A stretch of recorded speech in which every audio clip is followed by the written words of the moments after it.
ஆ வந்திருக்க ஒரு செய்தி இன்னைக்கு.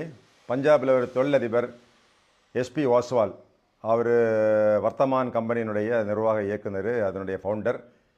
அவரையே 7 கோடி ரூபாய் ஏமாற்றிருக்கிறாங்க சைபர் குற்றவாளிகள். இந்த மாதிரி நீங்கள் ஒரு சர்வதேச மோசடி பண்ணிகிட்டு இருக்கிறீங்க, உங்களை சிபிஐ விசாரிக்க வர்றாங்க, நீங்கள் இதை உடனே வீடெல்லாம் கதவெல்லாம் பூட்டிடுங்க, அடுத்த 4 மணி நேரம் யாருக்கிட்ட நீங்கள் பேசாதீங்க அப்படின்னு ஆன்லைன் அரெஸ்ட், டிஜிட்டல் அரெஸ்ட் அப்படின்னு சொல்கிறாங்க. டிஜிட்டல் அரெஸ்ட் இந்த மோசடிக்கு பேர். தங்க வச்சு அவர்கிட்ட இருந்து 7 கோடி ரூபாய் வரைக்கும் வாங்கியிருக்கிறாங்க.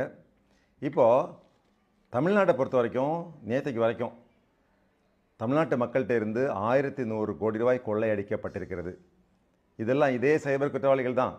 இந்த மாதிரி உங்கள் வங்கி கணக்கில் பணம் வந்திருக்குது, நீங்கள் இதுபோல் ட்ரக்ஸ் சேல்ஸ் பண்ணியிருக்கிறீங்க, உங்கள் பார்சல் திரும்பி வந்திருக்கு, அதில் ட்ரக் இருக்குது, இல்லை நீங்கள் ஆபாச படம் பார்த்துட்டீங்க, இல்லை நீங்கள் தொடர்பு வச்சுருக்கிறீங்க, தீவிரவாதிகள் கூட தொடர்பு